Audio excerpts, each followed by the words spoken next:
What is going on, D-Bags? Hope you guys are doing well. We're back here again with another episode of the Detox Podcast, episode 232 to be exact. I'm your host, Darren Rita. Feel free to connect with me at any of the links down below. And if you're new here and you enjoy music, podcast, comedy, or hooping videos, do consider subscribing. We've got a whole lot of that stuff going on around here. When you do subscribe, leave a like or hang out with us here in the live chats, or in tonight's case, the premiere chat. Helps us share conversations and laughs like these with more people. So do consider doing that. Helps us out a ton. Helps us share lots of fun stuff with more people. Now, before I can introduce you guys to my guest this week, I got to talk to you guys a little bit about something that I've been wanting to talk to you guys about for the longest time. And I'm going to continue to talk about every single time I see you or you see me, vice versa. And that is my live show, Darren Rita Live, baby, at Pabst Theater Group's brand new venue that isn't even fully finished being built yet in Milwaukee, called the Vivarium. I believe I'm saying that right. Vivarium. One of my friends calls it Vibranium.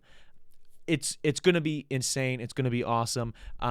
There will probably be something on the screen right now as I'm talking about it. But I am super, super pumped for this show. I'm putting so much stuff into it. Been practicing and honing this stuff in for months now, and then negotiating with things. It's just been a lot of work, man. And I'm just super excited to share this night with you guys. So if you're a fan of the podcast, you'll have a good time. If you're a fan of the music, you'll have an amazing time.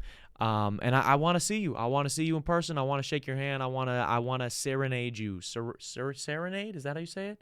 I don't know. I want to sing for you. I want to look you in the eyes, up and down, and sing to you. I want to have a good time. I want you to come too. It's only $15, man. The tickets will be linked down below. There'll probably be a QR code on screen that you can scan, or someone with you can scan as well. But yeah, $15. I'm giving you over 4 months in advance, or about 4 months in advance. It's going to be March 29th. So please, please, please pull up. I want to see you there. I want to perform for you. Now, before I can introduce you guys to my guest this week, I got to talk to you guys a little bit about your personal grooming, because you've been doing it wrong. We've all been there before, right? We've all waited too long to trim the hedges, and maybe it's date night, something important's going on. Maybe you and the bros got to sleep over. I don't know what you're doing, right? But what do? You reach for that not so great razor you got from Kmart, Blue Light Special, many years ago, and you start hacking at things you shouldn't be hacking at. You realize really quickly that's a dangerous game that you're playing, all right? Your most prized possessions are at risk. You don't got to do that anymore. You got to go nuts. Go Nutz is a revolutionary, first-of-its-kind, patented design razor that's unlike anything else on the market. It's unique. It's shaped like a sphere. It's got some really great features, like a built-in travel mode, so when you're traveling and it gets bumped around, it doesn't waste battery life or get turned on when you're in the airport or something like that. It's designed to not leave you with any rashes or gashes, to not leave you with any cuts or nicks. So what are you waiting for? Get your Go Nutz at thegonutz.com. That's thegonutz.com. And quit playing yourself with these razors that swear they're going to protect you but use the same technology and leave you with the same cuts and nicks. Stop doing it, all right? That's thegonutz.com. Use code RITA47, that's RITA47, to save some money at the checkout and support the channel as well as Go Nutz. Now, with all that good stuff out of the way, I've got a great guest for you guys this week.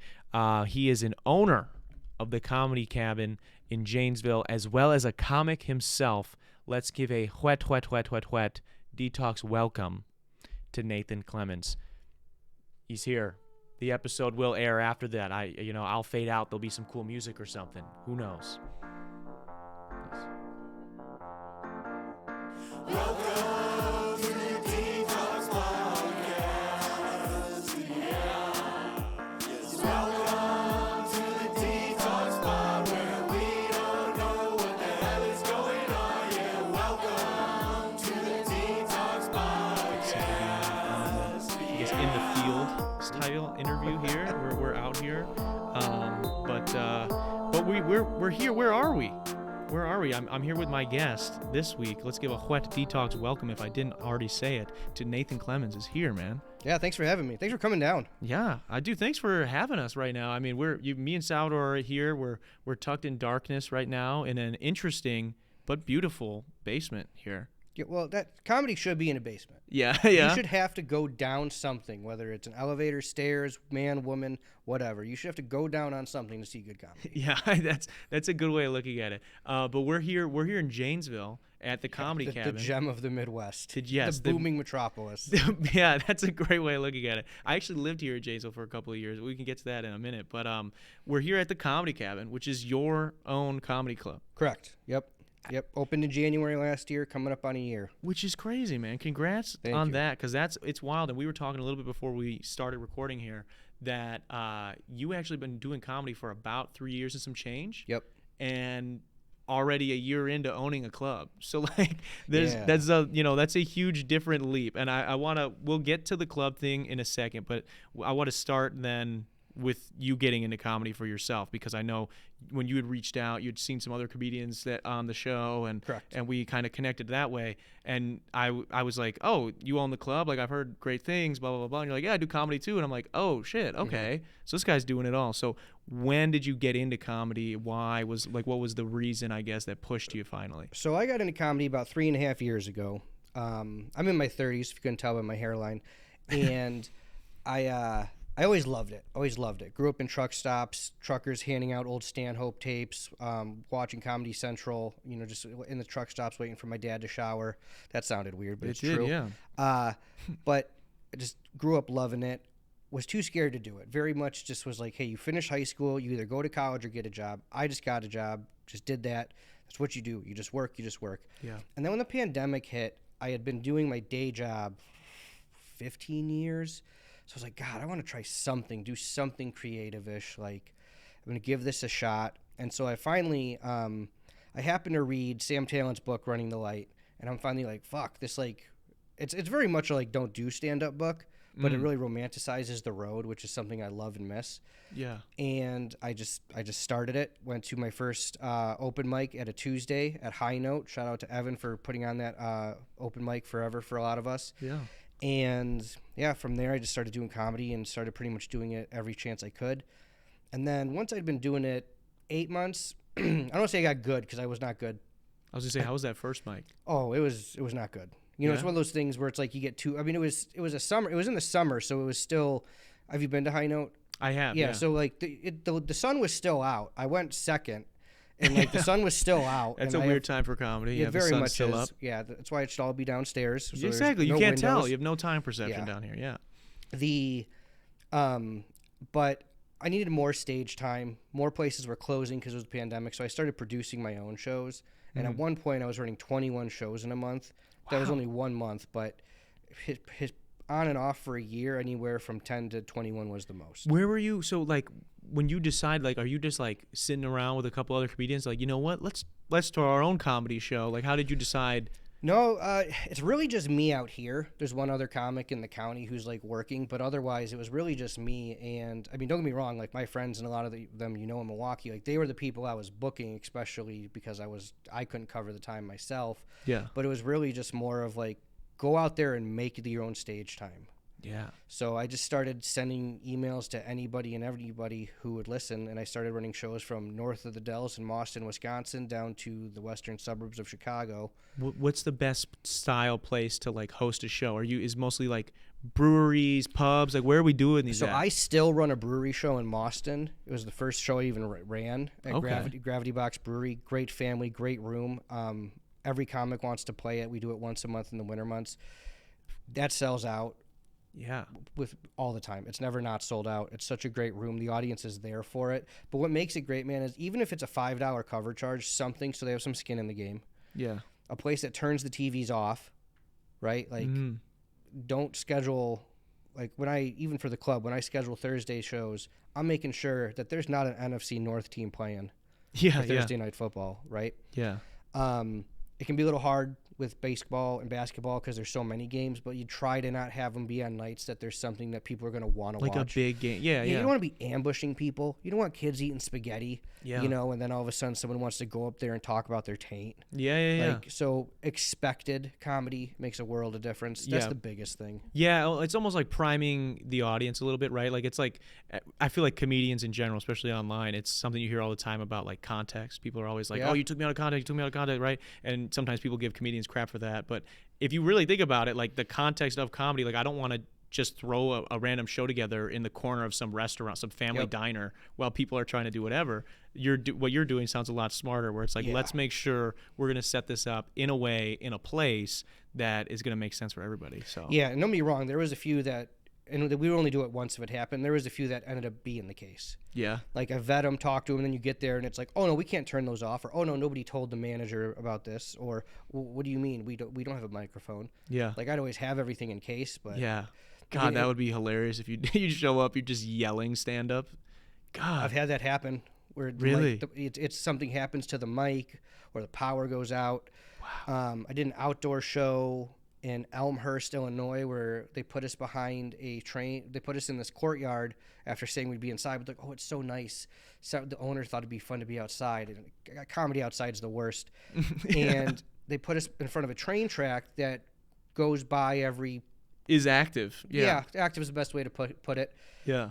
So it was a matter of, do you sit and wait for it, or do you try to yell over it, even with a microphone? In the middle of a bit, I can't imagine, bro. That's got to be awful. It was not fun. That's terrible. But that's what goes into producing your own event, because I know that's something that that's a reason that I definitely or another reason, I guess I should say, that I applaud what you're doing here, and even your come up here, because you're creating your own thing. And I think a lot of artists, whether it's comedy, whether it's music, whatever, especially now with the internet and with other resources being available, people are trying to figure out ways to do it themselves, because it's much better than, or I guess maybe it's cliche to say better, but I think, in my opinion, it's better to have it your own way, because you're creating your own opportunities, and then other people are going to see that, and they're going to give you more opportunities. So what goes into producing your own show? So when I was doing the independent shows, first off, you need a partner for that. You need the space, right? Yeah. You need the space. If you're fortunate enough that they already do live events like music and stuff, usually they're set up for the sound. Yeah. Usually they have an audience that's used to seeing things there, whether it's a psychic, a magician, usually bands, and then having the staff on board. Yeah. They're not throwing a bottle of JMO when it's empty into the dumpster just to hear a clash. Like, they're just setting it down. Those little things make a world of difference. Yeah. It just, if they have a cocktail staff of some kind that's going around, they try to be cautious of it. If they are serving food, maybe it's not as loud. I mean, ideally there isn't food served, because the last thing you want is you got silence going and you just hear, creak, creak, creak, creak. Can I get blue cheese? Yeah. That's why I don't serve food here. Yeah. Fuck blue cheese too, man. Ranch is better.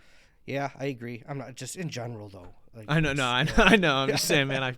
I don't know what it is, bro. There's some weird things too. So I mentioned before we went live, I bartend a little bit here and there, and it, dude, I gotta tell you, there's something weird. I just don't connect with people that prefer blue cheese over ranch, though, like, at all. I wonder if it's a coast thing. Like, I don't know what it is. Like, it's not that, like, I mean, I do dislike blue cheese, but it's not like, oh, man, F you for eating blue cheese. It just turns out, like, if they're like, oh, no, I want blue cheese with my wings, I end up not liking them. It's just, like, a common denominator amongst people I end up not. So you'll have an interaction with an individual, right? They'll seem cool. They order a simple cocktail. Yeah. They're calling you some male pet name, Bud Boss, something like that. Yeah. You give them the wings, and they go, oh, yeah, can I get some blue cheese there, boss? And you're like, whoa. I knew you had stepdad about to hit his kid energy. Yeah, dude, it's something like that, like dude. that. Yeah. It's just something about it. Like, I just know we're not going to get along long term. So do you have an opinion on the bone versus boneless debate then? Dude, here's the thing. People hate me because I like boneless wings. Dude, I like boneless more. Okay, thank God. I'm not going to lie to you. You did not give me that vibe. Oh, no, dude. When you brought it up, I was like, he's about to beat my ass. I paid to have my oil changed today, dude. I am not a man's man. There we go. I'm the same way, bro. I'm the same way. My thing is, like, I get what people are saying. They're like, oh, it's just so much better, so much better. I'm like, is it so much better? I'll give them this. It is better meat. Yeah, I like, mean, if I take it when I do have it, I do always think like, God, this is better. I eat in my car a lot. Yeah. So being able to eat that faster and not worry about fucking getting skewered. Yeah. I don't know if I said that word right, but like either skewered? way. Is that what you're going for? Yeah, It was close. It was in the Choking ballpark. on a bone. Yeah. Yeah, it's. I would even do that thing right now Burger King's doing where they're putting onion rings and fries in like the same thing. Like throw both in. Let's get weird. Yeah, dude. Yeah. Try them both. No, my thing is, it's like, yes, it's better, but I don't know if the amount that it's better is worth the amount of extra effort. I can give you that. Is my opinion. Personally, like I'm not gonna fight someone. They're like, dude, it's so much better. I'm like, you're right, man. don't care. Yeah, I'm eating wings today. that's true. You know, like we're not at a steakhouse. Like I'm Yeah. eating wings. Yeah. So I'm See, okay that- with it being I'll- lazy. I won't die on that hill, but how your steak's cooked, I'm much more aggressive on like, oh, I want it, medium or well done. I'm like, why? Yeah, man. What are you doing? You just want a hockey puck? Yeah. I don't know. Some people are into that, man. Some people are into It's that. true, and you try not to yuck someone's yum, literally their yum on that, but Yeah, yeah. some of that decision making. It's just a weird thing. It's interesting, like the types of people that like certain things tend to get along with each other better. Like Yeah. we're off to a good start. I think it's the Yeah. boneless wing in us. I don't know what it is. What else are you seeing on these blue cheese people that's got your, Dude, it always ends up being, they're just like always a little bit more, like they just need a little bit more attention. They're just kind of needy. They'll do the Oh, thing yeah. too. I love when people do this, and this has happened. I've bartended now for, this is like 4 years or so.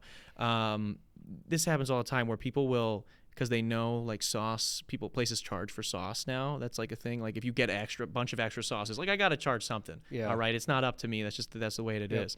And people will do the thing where they'll wait till their food comes out and be like, actually, could we get one of this and one of this? Yeah. And it's like, oh, so now you're putting me in the awkward position of like, do I go back to the machine and charge you for this, or do I just go back and get it and risk getting in trouble? Yeah, everyone does that at the drive-through too. Yeah. You get there last minute, and you're like, oh yeah, let me get sweet and sour. Yeah. Yeah, man, it's part of the game. It sucks. I mean, we're all playing, But it, it's so a I can't cost. blame them. It's I don't blame any establishment for doing it. It Exactly, costs you right? money. Yeah.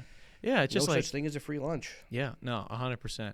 I guess we got a little off there, and that was my fault. I derailed us a little bit, but we're getting into throwing your own show, and so we want obviously a place that maybe doesn't have food being served. We want Yeah, and if staff they on do, it's board. the staff on board is the biggest thing. I mean, the improv. There's plenty of clubs, the improvs all throughout the country, plenty more that do serve food, and Yeah. it's part of the club, and it's fine.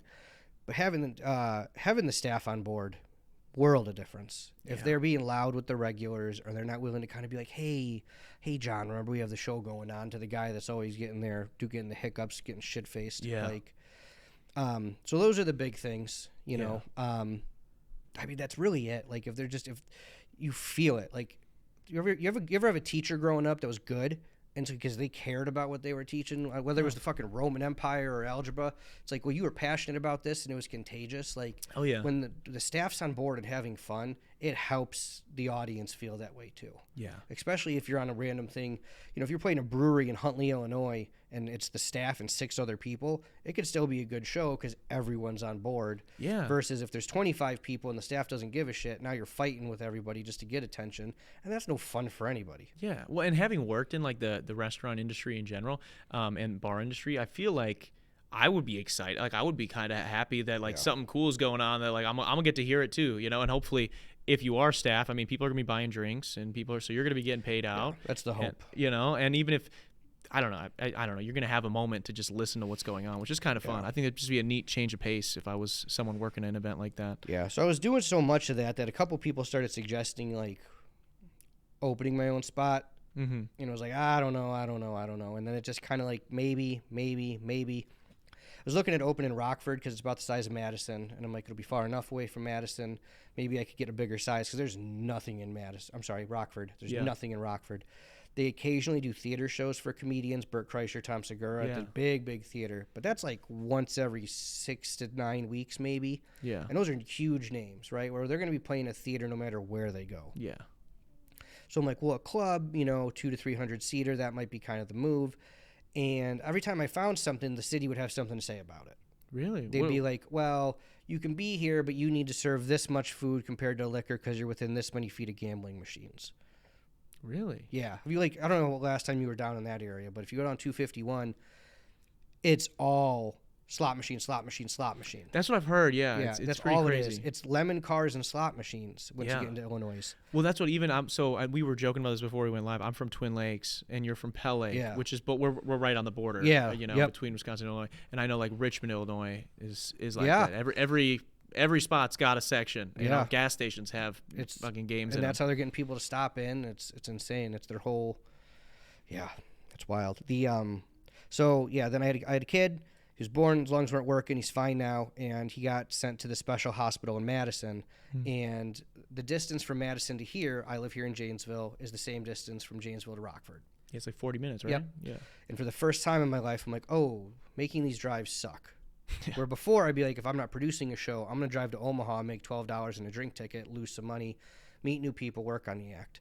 So I started looking in the general area, happened to get lucky that a former person I worked with at a bank is a real estate agent. I told him, like, hey, man, trying to find something. Told him what, and he goes, I got the perfect spot for you. This place used to be a moose lodge that would do comedy like once a quarter or something like that. So people still think it's the same owner, actually. Really? Yeah, despite the fact that I'm bringing in, like, legit headliners, not road dogs and stuff. Like, not You that got to those let just them know, can't. bro. You Dude, got to I let your have. nuts hang a little bit, Yeah, man. what they used to do, man, the lights were on. It was like they'd have round tables and do like spaghetti dinners, like a lot of things I would never do. yeah. Like a communal spaghetti is just nasty. This is a legit club, man. This is a legit club, bro. So so that helped. Is when it happened, people were like, "Oh, cool, this is here." Still trying to get the word out. It's amazing how many people come, and they're like, "We had no idea," despite how much money I poured into billboards. We've had radio ads going since we opened. Yeah. So yeah, man, I pulled the trigger. It ended up happening a lot faster than I expected. It like got the logo done, got the space, pretty much got 3 months of like a real low rent to like build it up, and it was like, I gotta get it open. Yeah. You know, I'm paying this. I gotta start making money. Yeah. Yeah. But you know, got to start having it pay for itself. So yeah, here we are, coming up on a year, mid-January. So how is that like the transition, man, from going from, you know, you're trying to get up on stage as much as you can, and you're working on the craft. I'm sure you're still doing that, but how do you go from, or what's the difference in mindset, I guess, from doing that and having peers in comedy to then now you're like, hey, do you guys want to play? Like, you guys, like, I believe in you, or I believe in you. Like, why don't you come do a show here? How has that transition been? For some people, it's been pretty easy with, because a lot of them, when I was running those shows, they were playing a lot of them, so they were making some money, and like, so they got to see me grow as I was kind of coming up. Not that I'm, you know, I always tell the headliners when they figure out I'm a comic, like, at my best, shitty road feature. Like, I'm not passing any clubs. I got you. I'm not even booking myself here. Yeah. Like, you haven't done a show here yet? I'll do guest spots, or like tomorrow I'm starting a new version of like a late night show where like, like a comical, like I'm gonna do 5 minutes of new topical shit. Yeah. And then like another comic will come up, then I'll interview him. Like, oh, that'll be fun, man. Yeah. So I'm forcing myself to write more. But for some people, it's been fine. Like, they did it was fine. But for some people, they don't realize that I was giving them some opportunity, or like was being nice, giving them a spot. Yeah. And now sometimes I get some attitude when they're like, "Why haven't you booked me at the club?" Well, I used to do 3 to 4 shows a week. Yeah. With all these different spots, where now we do less shows, and a headliner who's coming from one of the coasts normally. Yeah. I have less spots to give. Also, you haven't gotten better. Like, it's hard, you know, that can kind of be a thing with it.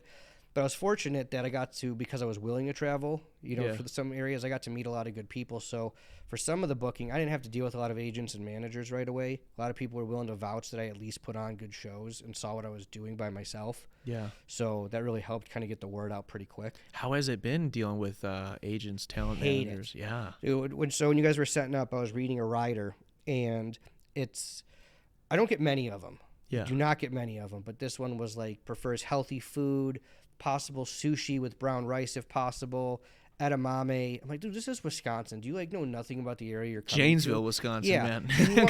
And like, you want all this in the green room, and then it's like a Diet Coke. Like, you're gonna, I can be so healthy, but I'm gonna sip on this Diet Coke for the weekend. It's just, wow, man. A lot of times it's nothing. It's just like sparkling water, the ability to record the set, like.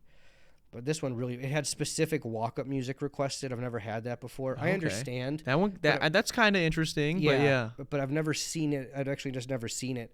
And I don't know if it's because, again, I was lucky that so many people were either my friends or friends of friends, that it was just like, boom, let's do it. Yeah. If they were looking for something, they might be like, hey, is there a chance we can get this? Yeah. But, I mean, I'm pretty fortunate. I'm coming up on, like I said, a year, and I haven't really ran into as many jerks divas, I guess. I mean, as you would have maybe thought. So that's good. Yeah, that's a positive. What for people that don't know, obviously we were talking about writers right there. For people that aren't in the entertainment industry, like myself or yourself, do you want for regular people, what's a writer typically? Oh, it's all the shit people want in the green room. And is that covered, or do they pay for that in your case? Okay, so I've heard you're supposed to take that out of their pay somehow, but I've never, in reading the contracts, I've never seen anything that directly says that. Yeah. I've also never had anything in there that was going above $50, so I don't know if it's worth fighting over. Yeah. I have heard that though. Like, there's crazy stories of people wanting like Jordans and things like that. Like, I've heard. Well, that's the thing. So I used to work at a pretty popular music venue, and I heard some interesting stories about riders. But I was told that that comes out of their pay. Yeah. So it's kind of interesting. Like if it's like a situation of like the venue paid them to be there, and then the venue's going to make the money on the tickets. But if it's the other way around, like they were renting the room versus that, like then it's kind of different. But yeah, I've heard that. Some people will ask for some weird shit. Yeah, and there's sometimes it's the agents and managers that just put something in there, like a generic version of it and stuff. Like, I got this kid's, like, we set up a deal, and he's new to having a manager, so he had them like type up a contract and send it to me. I'm like, all right, dude, you're giving this, you could have saved this 10%. Like, I'm not gonna tell him. Yeah, You're gonna find out, but I'm not gonna tell him. Yeah. And like, I remember seeing what was in the rider and being like, I got a feeling they just copy and pasted all your information, because it was nothing crazy, but it was just like a fresh fruit bowl, no pineapple, or it was nothing crazy. Man, what would you put in your rider? My rider, dude, I'm so simple, man. Like, I would legitimately just be like, can I get like, if I doing a week, just a night, we'll say just a night. Yeah. I'd be like, can I get a 6-pack of Labatt Blue? If you don't have that, like a light Pilsner. Yeah. A towel. Yeah. Think of something. We need more diva though. What will be something outrageous, man? Let's say you're doing a crazy show. Like, I want the X-Men arcade game. Okay, that had like 8 players. Yeah. I'm gonna need that in there. I'm also gonna need a box to ship that home. Yeah. I'm taking that with me. Yeah. Dude, I'm a simple guy, man. I'm trying to think what I would want that would be obscene, man. I think realistically, I probably would just want let's see, maybe a cherry vanilla cola from Spreckers, bro. How about that? That's a little out there. It's not cherry vanilla. I think they have a cherry vanilla. You're not even sure they have it? You want to go out? I think they had it. I used to live near Lake Geneva. I'm pretty sure they used to have it out there. Oh, they might have at the restaurant, like a specialized one or yeah, something. dude, it was good as shit, man. I might be totally making it up, but Dude, something along those lines remember- was good. Speaking of Spreckers, do you remember when that used to be Hula Hands? I'd heard of it. It was before my time. How old are you? I'm 25. Okay, so you're about 10 years younger than me. Okay. But it used to be called Hula Hands was the restaurant, and the hotel was still back there. Yeah. So you would have been 7 when this happened to me. I got kicked out of Hula Hands for acting a fool at like 16, 17. No, I might have been 15. What were you doing? I just dumb teenager shit. You know, we're running around Lake Geneva thinking we're cool, waiting for our parents to pick us up. I've been there. Well, yeah. there was some party happening, like with lake people. Lake people. Lake- That's a good way of putting it. Lake people. Yeah. Chicagoans, if Yeah, you yeah. will. And I ended up, they ended up having us join this party, and they're all like, yeah, we got 99 bananas. And as like a preteen, young teen, you're like, fuck yeah, dude, I could drink 99 bananas. I'm Yeah. a man. Hell yeah. And I saw some wild shit, man. It was the first time I saw Blade 2. Dude, that's a good movie, yeah, man. It was just randomly on. It was the first time a gay man touched my junk. That was weird. Dude, this is a spiritual I know, night just for you. between Blade 2 and like, well, I didn't ask him to, so technically I guess I was molested. Yeah. But I feel like I should not accuse him of this just Yeah, in yeah. case. It's alleged. But so then the third thing is I saw somebody tell someone get down on all fours, and like, what is happening, in front of the fridge, and just grabs the fridge door and just slams it in their head 3 times and says, "That's what you get." No idea what they did. That's what I'm like, I gotta leave. This is not Jesus safe. Christ, just Kratos of God of War out Pretty of nowhere, much, just dude. smoking somebody in the It's Spreckers, man, or insane hooligans, shit. whatever it was Used to called. be- Yeah, it used to be called Hula Hands. Hula Hands. Spreckers. Wow. Yeah, it's not even Spreckers anymore. It's like Lake City Social, I think, and then I Really? think that's closing too. I might be wrong, but I believe. Yeah, I haven't been back home because Twin Lakes and Powell Lake, little town's pretty much based outside Lake Geneva. Yeah. Lake Yeah. Geneva's not a big town itself. No. So But what that's where high all school did you? It was not Bigfoot. I went to Wilmot. Wilmot. Okay, yeah. I Yeah. graduated from Badger. Yeah. Not to brag. I say graduated instead of went, so people know I actually did it. Yeah, I don't from have high GED. school. Yeah, anyone sees this, God like, I damn, know for a fact you didn't graduate. That's fucking hilarious. Yeah, so you got to say Yeah. that to let people know. That's true. That is true, man. That's interesting. So, that's crazy that we're kind of from the same area. They call Pell Lake Peltucky is what I hear it referred to as now. Yep. Was it very Peltucky-esque when you were there? Yeah, very much so, man. I mean, I can smell somebody with a pocket full of loose perks from a mile away. All right, I can smell an OWI on somebody. Yeah, it's good times out there, man. Yeah, good dude, people. Gravel roads, running from the police. I remember one time we got pulled over at the gas station on bikes. We were on bikes. Yeah. And cop pulls us over and says, "I smell perfume. Who's been drinking?" What? What? He just assumed. Yeah. He was right. I don't know where he got the perfume from his car. It was like he was just letting us know his reason for pulling us over in case it came up. Well, that's what I wonder, like on Highway 12 right there. For people that aren't from the area, they're probably like, what the hell are these guys talking about? But for like Highway 12 right there when it like you're leaving Lake Geneva almost to Pell Lake, I bet there's always a cop sitting there, and I bet he's just like on a randomizer, like when should I pull someone over? Because they're probably drunk. Right like there I could do it whenever I want. Right there on Pell Lake Drive. Yeah, right there before you hit Illinois to it. Yeah. It's just wait. Dude, there's this. I'm also just very Wisconsin in the fact of like I know where those speed traps are, man. And those like from right there. Also, like when you guys are on your way back, right? As soon as you hit East Troy, to Muskego, don't speed. Yeah. Don't. That's the spot. Don't, especially at night. Okay. Yeah, they're looking for you. Really? Yep. Damn, man. Yeah, I haven't. That's the thing. I'm similar where like I used to deliver pizzas out in Twin Lakes. So like everywhere, Twin Lakes, a little bit. We would go to Pell Lake sometimes, Genoa City, all those little surrounding towns. Yeah, I know where all of them are at. So it's like you just put them together and stuff. It's wild how even like I haven't been to Pell Lake in years. Nothing going on. No, you're not missing much. In fact, man. last time it was at like a birthday party a few blocks from where I legit grew up, and a bunch of people I grew up with were there, and I kept hearing whispers with my name. And I don't think they were being shitty. It was just like is that Nathan? Because I put on like most of us 100 fucking pounds after high school. The pandemic will add a couple more too. Yeah, you know? that didn't help. But tattooed, older, beard, whatever. I'm like, man, this is a Trailer Park Boys episode. I feel like I'm coming in here as a special guest star. People want to keep being like, remember that time? Like, I got to get out of here. Yeah, that's always fun, man. I just found out like 2 days ago that high school reunions aren't cool. I didn't know. Growing up, when you like see him on TV and movies, it's always like the main character for shows like getting dolled up, like he's getting dapper and he's gonna go and it's like he's gonna see his crush from high school and she's all hot still and like it's an exciting episode.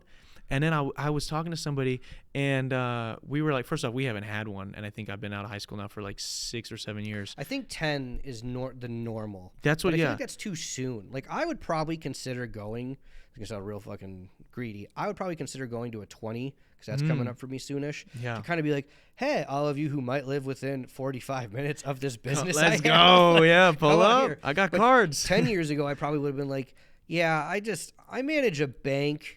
Yeah. And drink because Game of Thrones got bad. Like it just I don't know. Yeah, I thought they were a bigger deal, man, and I realized I was like, oh man. So have you ever seen Grosse Point Blank? No. Oh man, it's a great high school reunion movie. John Cusack, underrated. Check it out. John Cusack is a hitman who has to go to his hometown outside Detroit and commit a couple jobs while going to his high school reunion. Very underrated dark comedy. Okay.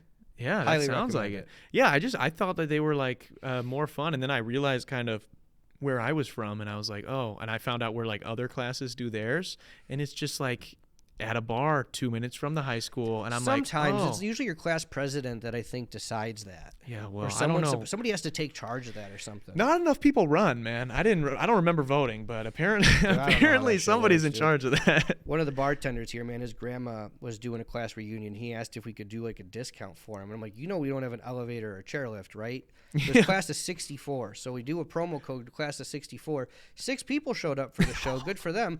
I'm not convinced that wasn't the only 6 people still alive. Yeah. Holy shit, man. Maybe 1 or 2 didn't make it down the steps. That's and possible. And that's what happened. Up, all right. God, dude. Yeah. Times are tough.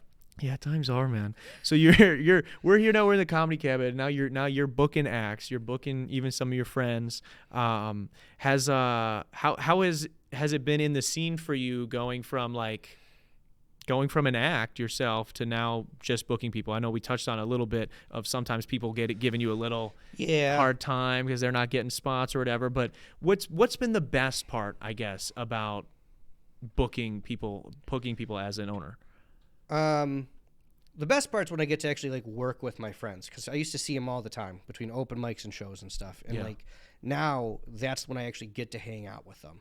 Like we're doing a private gig here for a business's Christmas party, and that show is it's me and 4 friends. Yeah. Like, let's make some money and hang out and just do comedy. Like, yeah, God, that's fun. That's fun. You know, like when you guys walked in, all the headliners, their picture goes on the wall except for one guy because he was an asshole. But otherwise, like, it's good shit though. It's cool. Like, especially for some people, especially some of my friends, it's the first club they've headlined. Yeah. right? Like they've done independent shows and stuff. So like it's cool to be part of that. And Well, like, even Reagan that was just on the show. Reagan Niemela Yeah. was on, and I know this was Hack. I'm kidding. This was her first headlining gig, right? Yeah, she's right up there. Yeah. Of those 21 shows, I think Reagan probably played 18 of them.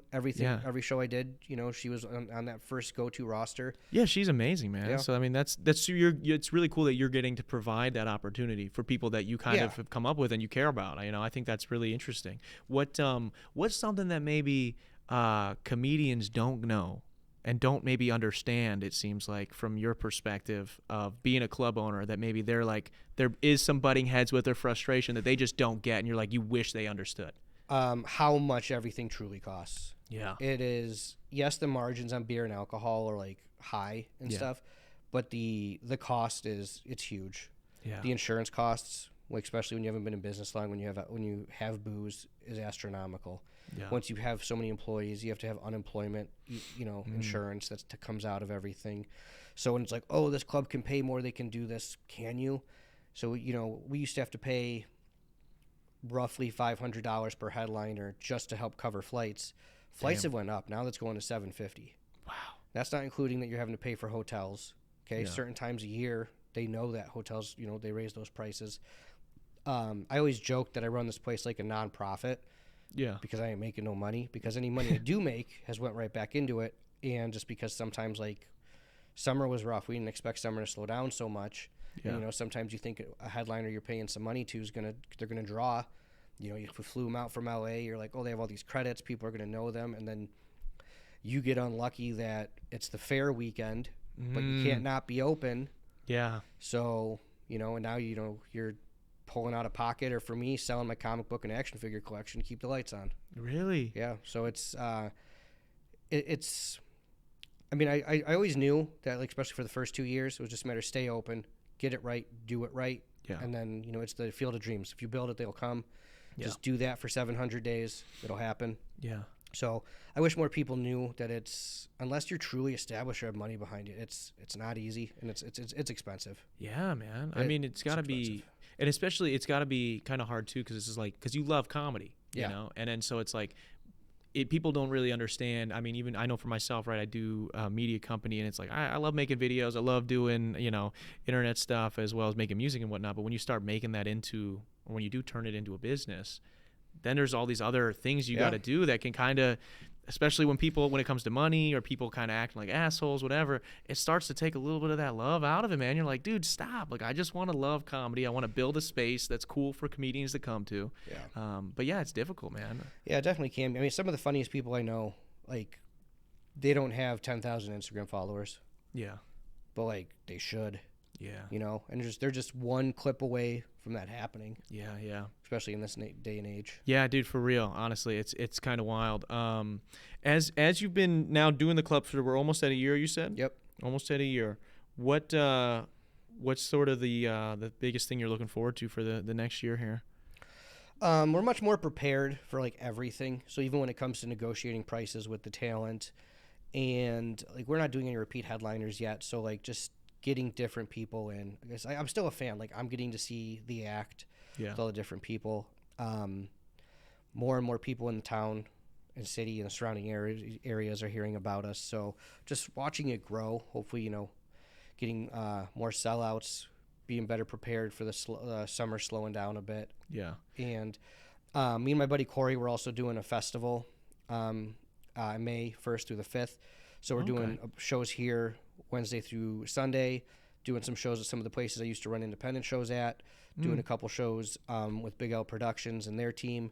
And so giving some opportunity to have comics from all over the country come in, work with us, get some of our friends to, come out, get to meet some of those people. So that's something we got going on mid-year. I'm excited about happening too. Wow, dude. Yeah, that's going to be big. What, do you have a name for the festival yet? Yeah, or? yeah. It's Badgerland Comedy Festival. Okay. We're on the Plug it. socials and stuff. Sick. Submissions are going to open up soon. My buddy Corey Strikes busted his ass on all the online stuff and all that stuff. So how are you with turning down people? How does that, is it something that is difficult for you to do, or like when you're vetting comedians, Yeah. people are going to submit to that, and we, you know what, shout out everybody that is pursuing comedy, especially in the Midwest, especially, it's not a huge market. So shout out to them for trying, right? Yeah. But how do you let people down gently? So thankfully with that, we'll be able to kind of just send a rejection letter, like a form letter. Yeah. And we do have a system in place that when we get all the submission videos, like a scoring thing to make sure it's fair. Yeah. And we're bringing in a couple other people to like make sure that we can't be too biased, because that can happen. Humor's subjective, and then sometimes someone sends you a clip and you're like, they're better than this, but you want to try to go off of what's given to you. Yeah. I'm better at it than I probably want to be at this point. Like, if a headliner reaches out and we're not open, I'll do the like, hey, I'm sorry, we're not here. But I mean, I'm getting minimum 80 emails a day. Yeah. Just from club stuff, and then messages if we've ever done a show on Facebook and Instagram from people where like sometimes I'm not trying to ignore it, but like I only have so much capacity for it. But I know what it's like to not hear anything. Yeah. But in this business, it's so much rejection. Yeah. But on the other hand, closed mouth doesn't get fed. Yeah. Yeah. I know people that are like, why aren't they booking me? Were you asking? No. But it's like, well, are you asking too much? Like, you got to walk that line. Like, are you being obnoxious, but are you being visible? Yeah. Yeah. Yeah. It's so hard, man. I even know, even for like doing my podcast, sometimes, I have quite a few people that reach out to do the show now. And it's like, it's hard sometimes when someone will just be like, oh, dude, I'd love to do the podcast. And I, if I don't know who they are, or I can't like quickly see who they are by like even like when you reached out, I could click your profile and be like, okay, he does comedy. He's involved in comedy. I'm like, oh, wait, this is the guy that owns the comedy cafe. You're like, yeah. And you mention it. Right. And sometimes you just get like, hey, man, I want to do the podcast. And I'm like, oh, yeah. And I click the profile and I can't see anything. Like, there's like one picture from like when they were in high school and nothing else. It doesn't say anything in their description. I'm like, what do you want to talk about, man? Yeah. And then it's just like, oh, anything. All right, let me get the fuck out of here then. Jesus Christ. That's like my least favorite thing, man. It's like I already do a podcast that's guest driven, so it's already basically about nothing, because it's a different person every week. We just hang out. So I feel like a dick sometimes, but it is what it is, and I try to let people down gently. But well, you have to. But nowadays, in the age of the internet, everyone thinks they have a voice, right? And not everyone's found their voice, even if they do have one. And everyone thinks they can be entertaining. Everyone thinks they can shoot the shit with everybody, and it's not. I just had to do a private show for a Rotary Club, which I didn't know was still a thing. Rotary Club. Yeah. Wow. Like half of their missions to get rid of polio somehow. Oh. Yeah, I didn't even know that was still a Shit, disease. bro, yeah. Yeah, that's wild, dude. Yeah, maybe they brought it back. We did a it. Pledge of Allegiance. Yeah. I didn't know that was still a thing. Can you do the pledge? Do you remember the Pledge of Allegiance? I didn't. I said that during You the. They had me go up, talk about it, and then do some clean jokes. So I was up there like 30 seconds. Clean jokes. There was kids there. They're like not like they're high school kids, but I'm like, these kids are skipping school. I don't know if you can swear in front of a minor. Yeah. Is that a felony? I don't know. I don't know either. Maybe a misdemeanor. Something. So they have me stand up, and the guy goes, Pledge of Allegiance. I take my hat off. Like, I know some of the rules. Yeah. I'm trying to think of it right now, man. up. I think maybe if everyone in the room was doing it, I could maybe. I think that's what most Catch of us on? would, though. It was just I pledge allegiance, and then there's this, and this. Like, What is that? I pledge allegiance to the flag of the United States of America, for one nation under God. I feel like you missed a word. There's got to be. That's I don't know. That's damn, bro. We're gonna get exiled real That's quick. funny. That's but it's in the ballpark as long as there's like Yeah. a couple, Well, I mean, pasty think about it. guys We're like doing 5 it. years old, back from recess or playing outside before school. That's in. It's just I don't know if they do it in normal school now. Yeah, I wonder. I remember when I was in high school, like towards the end of my high school, they were, because there would always be like those like stoner kids or like that guy who wears the same sweatshirt every single day. Like they just would never stand for it. Yeah. And then like you'd have some teacher like freaking out, losing their mind. Like, do you know what this fucking means? Like tweaking, man. Like, dude, I get it. You teach civics. Like, it's cool. Yeah, that's been going on forever. Yeah, though. but when I was like, by the time I was a senior in high school, I think they were just kind of getting over it. They were like, if fucking Billy wants to sit, he can sit, man. That's his decision. And I think teaching's got to be a lot like parenting in the sense of like at some point you're like, just let them do what they want. You're just like, fuck it, let them fuck it up. Yeah, like he's not hurting us. He's not affecting the kids that are actually going to be his boss someday. Like, just let it happen. Yeah, let him just not turn it in. Yeah, it's funny the stuff that you think back on then, and you're like, this mattered to me so much. Yeah, what's something that really mattered to you growing up? That I have a Rage Against the Machine tattoo on my ribs. Still my all-time favorite band. Yeah. But like I used to like listen to that and be like, yeah, these are my politics, man, like socialism. And then like as soon as I got into the workforce, I'm like, I think there's a lot more to the world than I thought. Yeah. Like, real quick. Yeah. I mean, don't get me wrong. Like I I still love Rage's music. Still Yeah. do. But like listen back to a lot of them, like, this is insane. But I'm not exactly like going far right either. But it's, I just remember thinking like, just This is in my general. life. Like this is Yeah. Yeah, we do that. We do that big time. I know for me, like even growing up, like you're like, oh, these are my best friends. Like these guys, we're gonna be friends for life, type shit, Yeah. right? And I remember my parents being like, yeah, maybe. And I was Yeah. like, no, we really will. And then like, I don't think I speak to one guy from high school. So Yeah, it's. I mean, people just like you even said you grew up in Twin Lakes. Now you're in Milwaukee. Like it just. I mean, I don't even live that far away, and I don't think I talk to anybody. It's just part of you outgrow. yeah, we just grow in different ways, you I mean, know. I know people that still live back home, and if I see them, it's like hey, it's like oh we were close. Like oh hey we made out in someone's basement one day. Like just weird shit like that. But they kept drinking the Peltucky water. That'll Some do of 'em, something dude. to you, man. Some of them. That'll do something. That's a town. Like I don't know. At least get to Genoa City or Twin Lakes. yeah, dude. You know. Do they have Wi-Fi out there? They didn't when I lived there. It's been a while. Yeah, I did not live in Pell Lake when there was Wi-Fi. that's insane. Yeah, It's I don't. been a minute. Yeah, I don't know if they did. I remember my GPS when I was delivering pizzas. If we only had like a couple people that we would have to go that far for, and yeah, dude, it would cut out. The GPS would just be like, "This is not." They're like, listen, it'll pop back on when you hit upper crust, but just so you know that you're just keep going. You're like, Yeah. it's coming up. Yeah, Lake Geneva's not far. Damn, man. So what else you been getting into then? When obviously you said you've got a kid now. Yeah, 14 months. You got the kid now. You got the club. What else you getting into when you're not busy doing either one of those two things? 'Cause I imagine that takes up most of your time. Yeah, I mean, I'm a bit of a dork, big hockey guy. So I always watch my Red Wings games, even if I miss them here, I'll watch them the next day. So big hockey guy. I still read comics. I just played Spider-Man 2. Yeah, how was it? It was shorter than the first one, but it was great. Yeah. So I do a little bit of that, but it's like again, it's hard to find the time. Yeah. You know. And you mentioned you mentioned that you had to sell some comics and Yeah, whatnot, just yeah. like trying to like make ends meet and shit. But what kind of comics are you into? Marvel, I have, DC? I have everything Green Arrow's ever been in. Really? Even if it's only one frame, I have everything he's ever been in. Same with the character of the Question. I didn't sell any of that collection. Who's the Question? See, he's very obscure. Yeah. Yeah. So you ever see the movie Watchmen? Yeah. You know the guy with the Rorschach? Rorschach, yeah. Yep. That's the Question is the character he's based on. The Watchmen characters, It's like because they're parody somewhat. yes, They're like a they're satire. based. There was a comic book company called Charlton Comics, and Alan Moore took those characters and just changed them a little bit for the Watchmen story. Yeah. So very similar-ish to that. Nowhere near as popular as some others. So like the original G.I. Joe comic book run was 137 issues. I sold that to pay the rent 1 month. You had the whole thing? Yeah. Holy shit, man. So what does that go for? I ended up selling that for like $4,000. Really? Because I had everything. And one of them was a silent issue with Snake Eyes and Storm Shadow fighting, G.I. Joe number 21. And like having that. This guy knows his shit, bro. Yeah. Man, that's crazy, dude. I got a Cobra tattoo. I'm an adult. yeah? uh, yeah, sick, man. The part of it is like with comics, what's nice is, so I got lucky for two things. Is one, what's nice with comics is when you have the complete thing, automatically the value's going up. Yeah. Two, and this is how I bought my first house actually, is early internet days, paying attention to the rumors of what's coming out. There's all these rumors that another G.I. Joe movie was going to be coming out. Yeah. So striking while the iron's hot. Yeah. Like I sold early Iron Man stuff when the rumors of an Iron Man movie were coming out before the Robert Downey Jr. one. Yeah. I was selling those. Like I had a bunch of those, sold those, and that's how I made some. Like Yeah. Wow, dude. that's like an extreme example. A lot more of the other stuff, it's like, oh, here's this random appearance of Daredevil in this thing that has a cool cover, and it's like $5, and after shipping, it's like you made $2.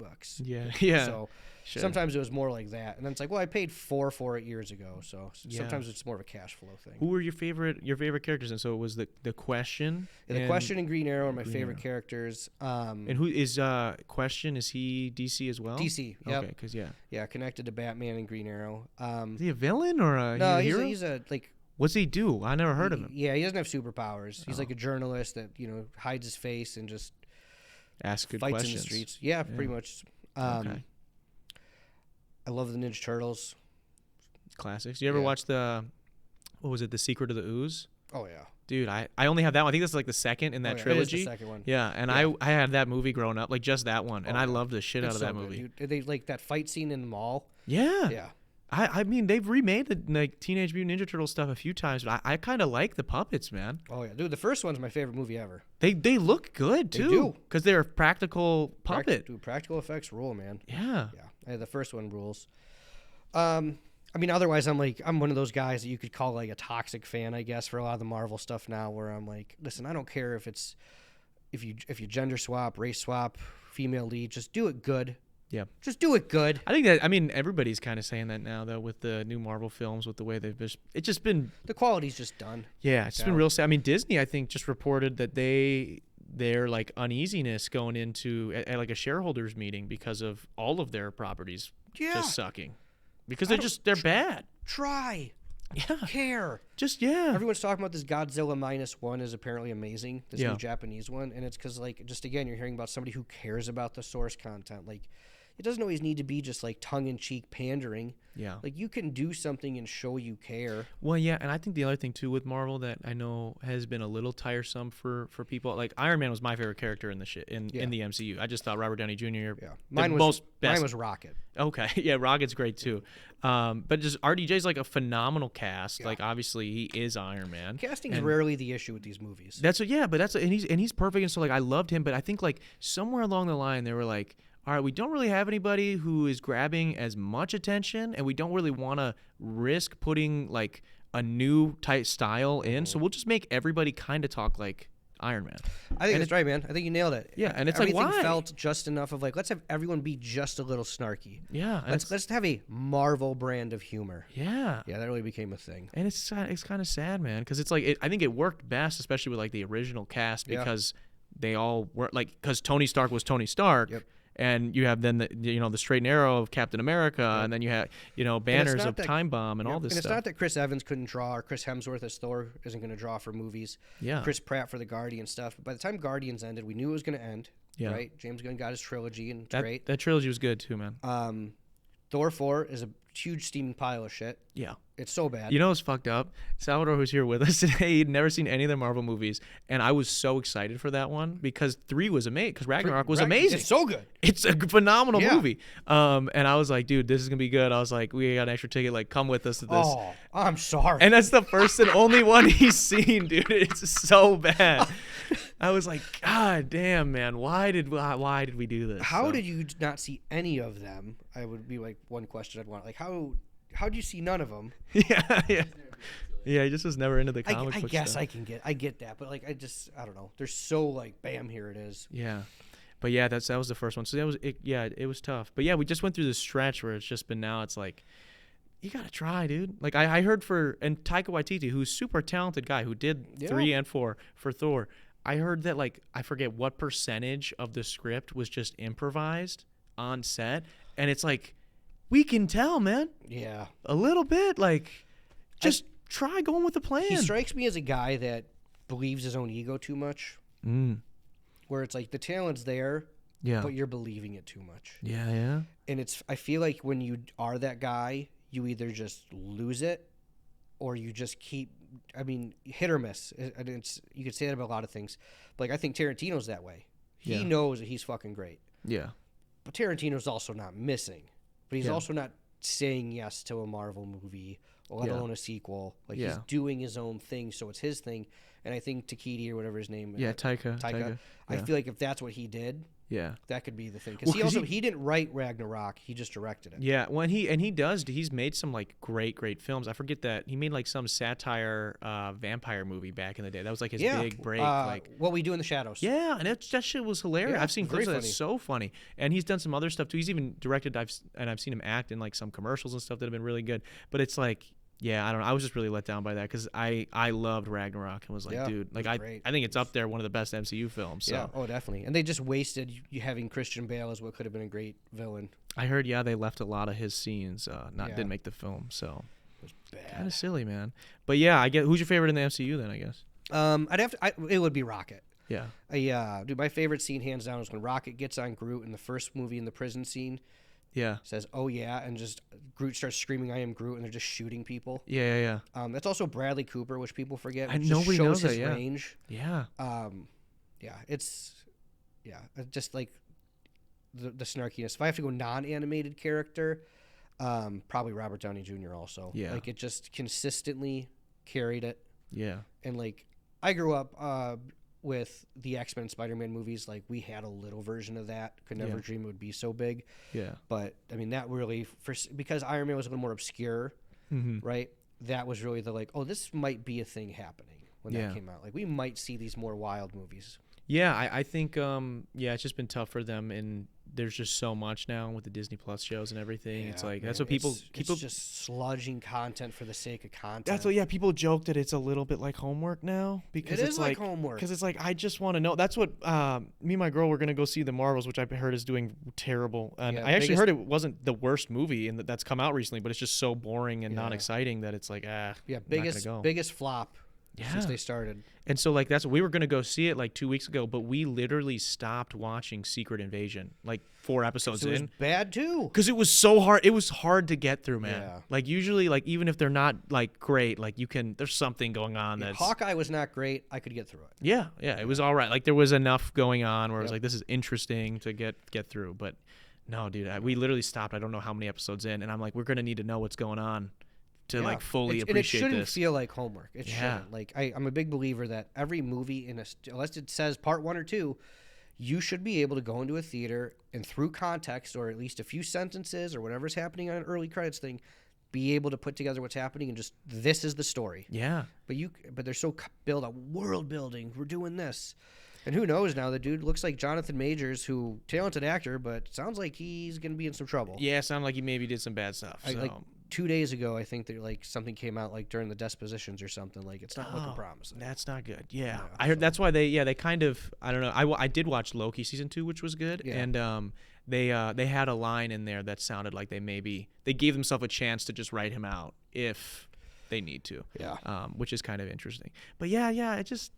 I don't know. I mean, as a fan of the comics, was Kang ever was he really that cool of a villain or? Yeah, he's one of those ones though. He's so powerful, man, and this is what you can run into. Why Superman's always hard to get into the movies is when you overpower anything. Now you need something that much bigger, like So Thanos came to Earth, did the snap, brought his army. Like you just keep having to raise the level. Yeah. And that's what's I'm hoping with the way that No Way Home ended, with Peter leaving in a homemade costume on the streets of Queens. Yeah. And the girl who plays Kamala Khan in Marvels, she's saying now in interviews, we just need to focus on the characters and smaller problems. I'm like, good, keep this girl forever. Great casting. Kang was fine. Like, I'm not a fan of time travel and stuff. And I just didn't multiverses. understand. It gets lazy. Yeah, because when I was reading up on, because I didn't know who he was. I'm like retroactively a fan of the comics where like the MCU was cool, so I got into that, and then it was like now I'm just like watching YouTube videos on comics and shit. And there's so much on Kang because he came out in the 60s with the Fantastic Four, which I don't believe a Fantastic Four movie will ever work. Yeah.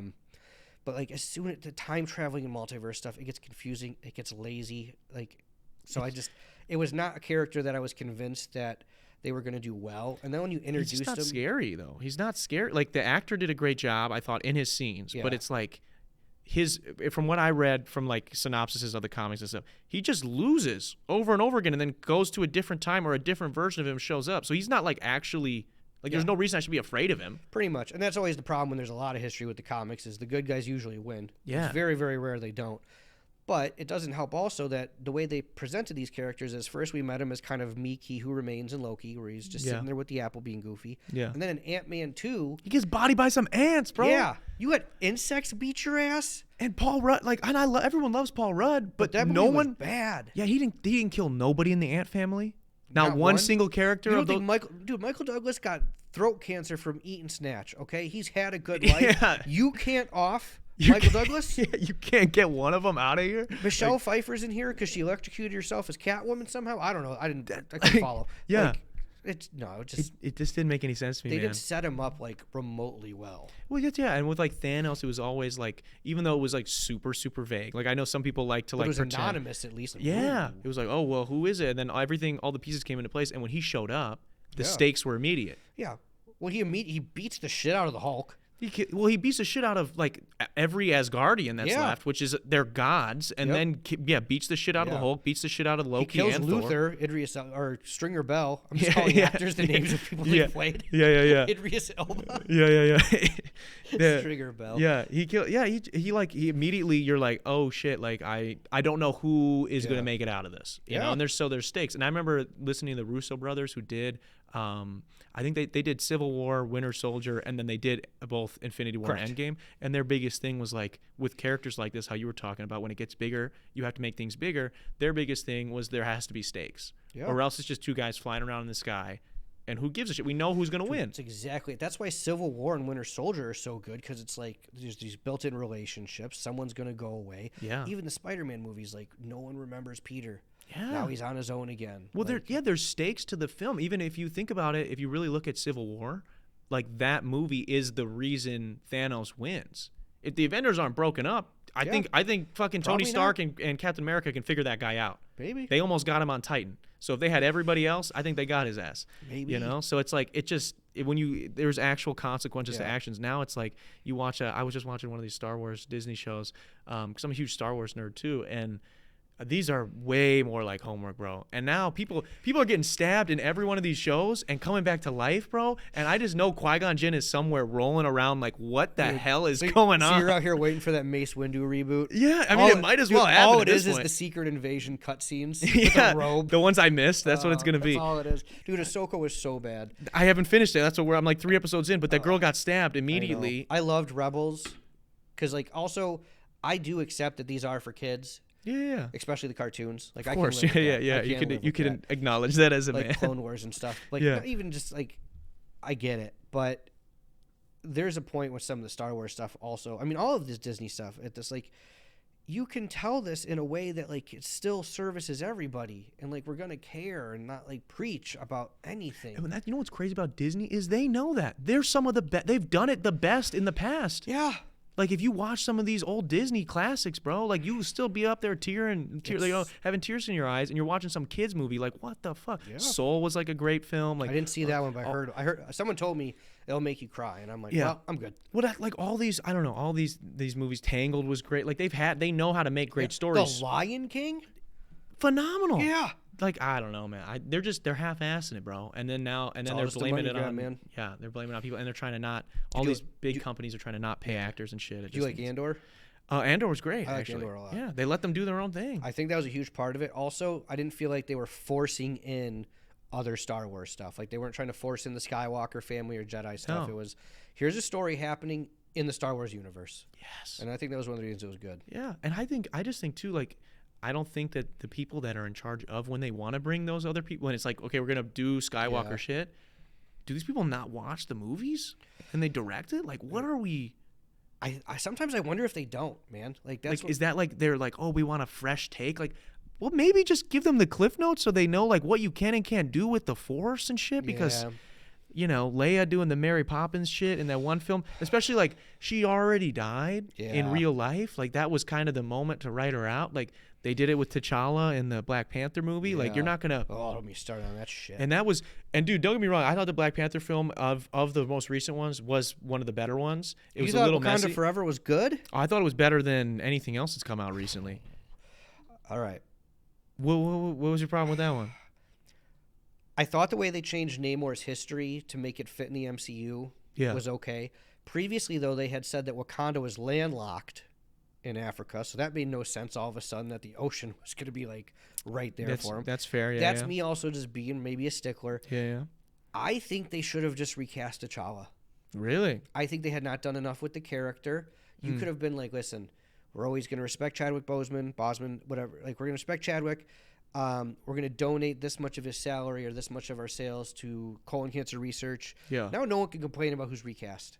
Yeah. But hold this whole, oh, we don't know who it's going to be. We don't know who it's going to be thing. Like, it didn't do it for me. Yeah. I thought they did a good job handling like the grief aspect of it. I thought like his family, I thought the mom, like the Oh, queen, Angela Bassett, yeah. she carried that film, bro. Because like every action she's making, like I mean, and she makes some decisions that are kind of questionable, but you're like, I get it. Everybody she knows is getting smoked right now. I'll definitely give you that. They forced in Ironheart, the girl Iron Man. You I could have did done think- without that. Yeah, I think maybe we could have waited for It did nothing to really move the movie along or the story. Yeah. I did not think that was good. I mean, I'll give you this. It was better than Thor 4 and some of the other stuff. And Ant-Man 3, I'd say And too. Ant-Man 3. God, Yeah, it's not yeah. bad. I just thought Namor was interesting. He was an interesting guy, and I thought it was crazy when he just showed up and smoked some people right away. I was like, holy Yeah. shit, like this guy's legit. That's just, again, I don't know. It's just like a stakes thing for me. Like you got to make me care about people before I'm gonna. And he was also like kind of sympathetic in a sense. You're like, I kind of get why he's doing this. Yeah, it made That sense, right? You're helped. like, he's being a douchebag, but Yeah. I get it. Maybe I would be too. Well, that character's always been a douchebag. That's what I've heard. He's Yeah, always been like an supposed to be, like, the anti-hero biggest kind of guy. dick. Yeah, So he's out there trying to steal Reed Richards' girl, yeah, kidnapping her and being like, what's up? We're in the sea. Get weird. yeah. Wow. I don't know how that gets you laid, but Maybe. Have you seen? Do you watch any of the other like satirical like superhero stuff like The Boys yeah. or Invincible at all? yeah. I've not watched any of the new Invincible stuff. Oh, okay. I won't spoil any then. It's good. I've heard it's good. I enjoyed Yeah. the first season. Love The Boys. Yeah. Saw the new trailer just came out for the new season. Yeah. Yeah. I've loved that. Yeah. I did not watch Gen Z. Is Gen that V. Gen V? Yeah. Is that good? So good, dude. Really? Okay. Like I went in with pretty low expectations because I was like, damn, like they're like kind of poking fun at these other universes and now they're gonna do it.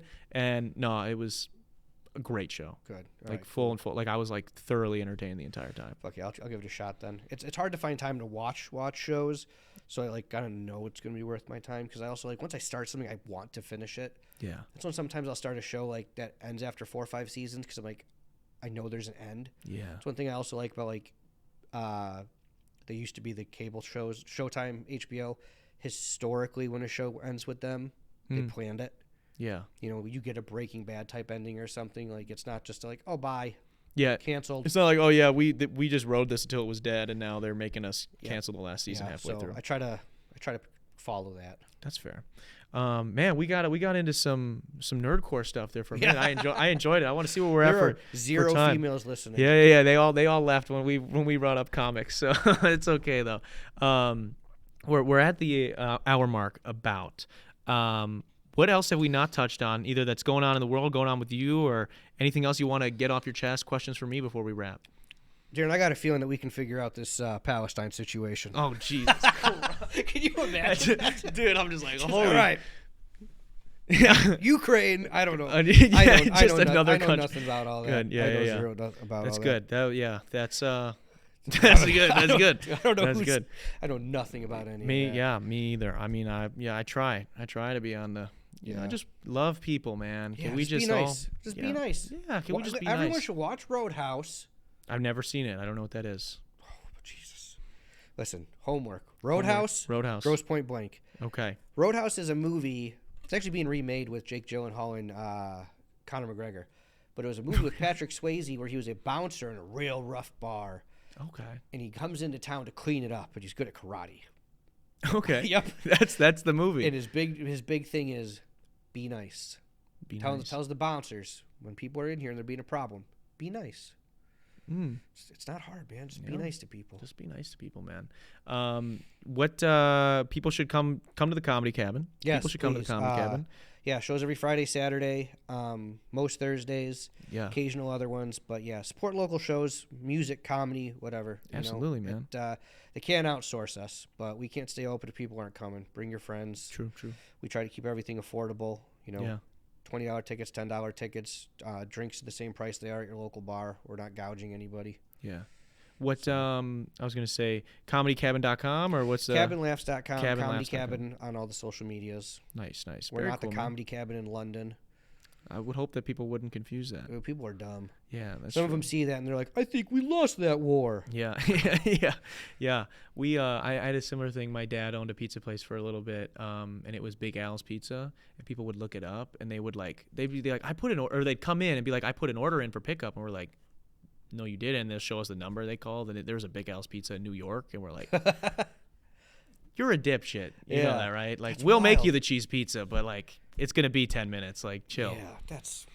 I don't know how you do that. The lack of effort people put. I'll get phone calls sometimes. They're like, "Could you please call me? I can't figure out how to order tickets. I can't remote into your computer. Yeah. All right, I'm not a Nigerian hacker. Like, what do you think's happening here, You're dude? you're the prince, man. Yeah. Yeah, Jesus, dude. Like, Yeah. if you can't figure it out, Call your grandson. Yeah. Tell him to come over, clean the gutters, help you buy Come tickets, on, and get yeah. $10. Yeah. Oh, but so that actually, you know what, that reminds me. Before we wrap, I want to ask you this. What's been maybe you have any good stories, like any nightmare stories of people coming to shows or in owning your own business? I'm sure there's got to be like a night or something crazy just happens. Yeah, something so silly, maybe either get into with someone. We've been fortunate. We've only had 2 people kicked out. Okay. Both of those situations went semi-viral on Instagram because both those comics recorded them. Yeah. So from where we're sitting, stage left, we used to have multiple chairs up here, so there wasn't a table in front of them. Gentleman over to my left had his feet on here, and the headliner's like, hey, man, can you move your feet? Well, this guy was drunk and didn't like it. Headliner engages a little bit. He apologizes, but he has kind of like a bite to him. Sweet guy, but just a little bit of a bite to the way he talks. And guy gets mad. It leaves it alone. I start keeping an eye on him. And as you can see, when this place is full, getting over here is the furthest place away. Oh, yeah. Oh, yeah. So guy's wife gets up to go take a piss. He gets drunk, pulls out his phone. So I'm running over here like, this is going to be bad. I grab the guy. I'm like, you're out of here. Yeah. Well, there's a whole group right next to him that he was buying drinks for because they used to work for him for some business he owns in town. They get up and turn on him and his wife. They're like, get the fuck out of here. Fuck you, cunt. Yeah, fuck you guys. I'm trying to calm them down because it's like mob mentality. The headliner's going to be like, whoa, guys, come on, stop. Yeah. We're walking around this whole thing. We go upstairs. I'm trying to like calm them down. They finally leave. I come back. The headliner invited one of those girls on stage to talk about it. Yeah. Like the video gets up there and it gets pretty weird. That was last February. Had one other one where this lady, it sucked. This was a late Saturday show. Late shows don't always sell great. This girl comes with like 8 other people. Yeah. The other 8 people are loving the show. They keep telling her to be quiet, so we're trying to let it go. And finally, the headliner's like, dude, just get her out of here. And I'm like, God damn it. So I had to toss her. Yeah. Is that how that works? Like if I'm up here and I'm the headliner and I'm like, yo. Yeah, but I'll say this, for the most part, we handle it ourselves. It doesn't get to that point. We're usually quick to calm it. Yeah. She just happened to be with over half the audience for that show. So it's like, ugh, and they were telling her too. So I'm like, maybe she's gonna. Dude. And then they all left. So I wish somebody would have kicked out. Yeah, that sucks. You lose all of them. I wish somebody would have kicked out some people. We just went to see Bad Friends podcast live with Bobby Lee and Andrew Santino. yeah. And dude, and Bobby Lee was fucking. You don't get to see Bobby Lee do stand up because he doesn't do specials. He doesn't really tour. This is the only way to see him. And so he's doing his set. And really, realistically, they each only were doing like 20 minutes, and then they were gonna do like podcast stuff. And dude, he's killing it. He's hilarious. And then like probably 10 minutes in, dude, for the rest of his set, everybody is just like yelling dumb shit from the podcast. Yeah, that's actually, it's one of the things I don't like about seeing people that have gotten that big, and it's not their fault. Yeah. Is because I've seen this when I've seen Segura, Burt, Bill Burr, like anybody I've seen, Dave Chappelle, anybody I've seen in a theater or bigger, people get drunk or they get so excited and feel so close that they do that. They're doing the yelling and like they're like blah, blah, blah, and it only hurts the show. They can't interact because it's so far away. Yeah. Yeah, It's like this guy's like, hot dog, hot dog, like yelling it, like, and Bobby Lee's like, yeah, dipshit, we're gonna do that, like. That's part of the show. Can you shut the fuck up so we can get to that? Yeah. And it was just so annoying, man. And I was like, I wanted to hear his set because he was really funny. And like, you don't get to hear Bobby Lee. Yeah, that sucks. It's disappointing. When I saw Chappelle at Summerfest, because I wanted to see him because he was one of the best ever. But I was disappointed, man. Not only because I feel like he's become more icon than comic, but like the amount of people just yelling shit. Yeah. Actually, when I saw Burt Kreischer a few years ago in Rockford, I could see like him getting visually annoyed with the audience too. Like as much as he wants to party and I'm sure loves his fans, like I could see the like, I got to get through this act. You're just being an issue. Like, Also in the theaters though, it's different than the clubs. Like the clubs, we do a better job of monitoring that. I don't know how well the theaters really do once they're in there. Yeah, and it's different too. Like you're a comedy club, so it's like a little bit more like you guys kind of. I feel like it's more so like comedy enthusiasts that are coming to clubs. I'm sure you still get regulars and normal people that are just coming in, but get theaters. I mean, those people, they tend to be, like more casual fans too. Yeah, that can be a thing. Otherwise, we've had one lady try to leave a bunch of bad reviews because we didn't have wheelchair access. Really? And then we had one lady who had a bad interaction at an open mic that did a call to arms to try to cancel us and leave a bunch of negative reviews. Really? Yeah. She a call to arms. Pretty what is much. it? What was her call to arms? Do you remember? I mean, you don't have to name her name or anything. No, like that, I won't. But pretty much just that we favor regulars, and it was just an over the top emotional response that because something bombed well and another comic in the audience laughed at something that was intended to be serious. It was a terrible reaction, and then just like tried telling, like went onto the internet and was like, everybody leave a bad review, screw this place. I got all of them but one, take them down, and like they eventually apologized for having such a response, but it was also just like, why are you trying to kill someone's bit? Like that's my thing too. I've always been so weird. I think with reviews in general, I think you should have to pass a test to leave a review. You should, dude. Sometimes I'll have somebody leave a 4-star review and they're like, great club. I'm like, where's the 5? Yeah, what? Yeah, what else? Very descriptive, bro. I just, man, I don't think, or I should be able to review you. I think it's got to go like Uber both ways. Oh, then let man. me review you as a customer. Uber got that down right, man. Where, like, because we got a couple regulars who, I mean, most of my regulars are great. Yeah, Love sure, them. We know them by name. But we got a couple we even know by name where it's like, you're gonna get your cup of coffee, leave a good tip, cool. But then we got those people that it's like they're gonna try to ignore some of like the etiquette and kind of act like they own the place, or kind of like cut the line to talk to the headliner because like I've been here a whole bunch. It's like, come on, man. I can't stand that when regulars like think that they deserve like special privilege. Like that's it. You're ruining the whole point of you being a regular. Like I fuck with you because you support me all the time and my business all the time, and we have a mutual respect. If you start disrespecting me, but you're just still here, it's like, man, how much do I want to put up with that? Yeah, so people get weird, dude. People get weird. It's interesting, man. But I appreciate you making the time and letting us come out here. I appreciate you guys making the drive. Thank you. Hope you had fun. Of course, man. Yeah, this is really cool. I'm going to have to pop out to a show. I think everybody, if you haven't been, you should need to check out the Comedy Cabin here in Janesville. It's a really, really unique spot. The space is beautiful.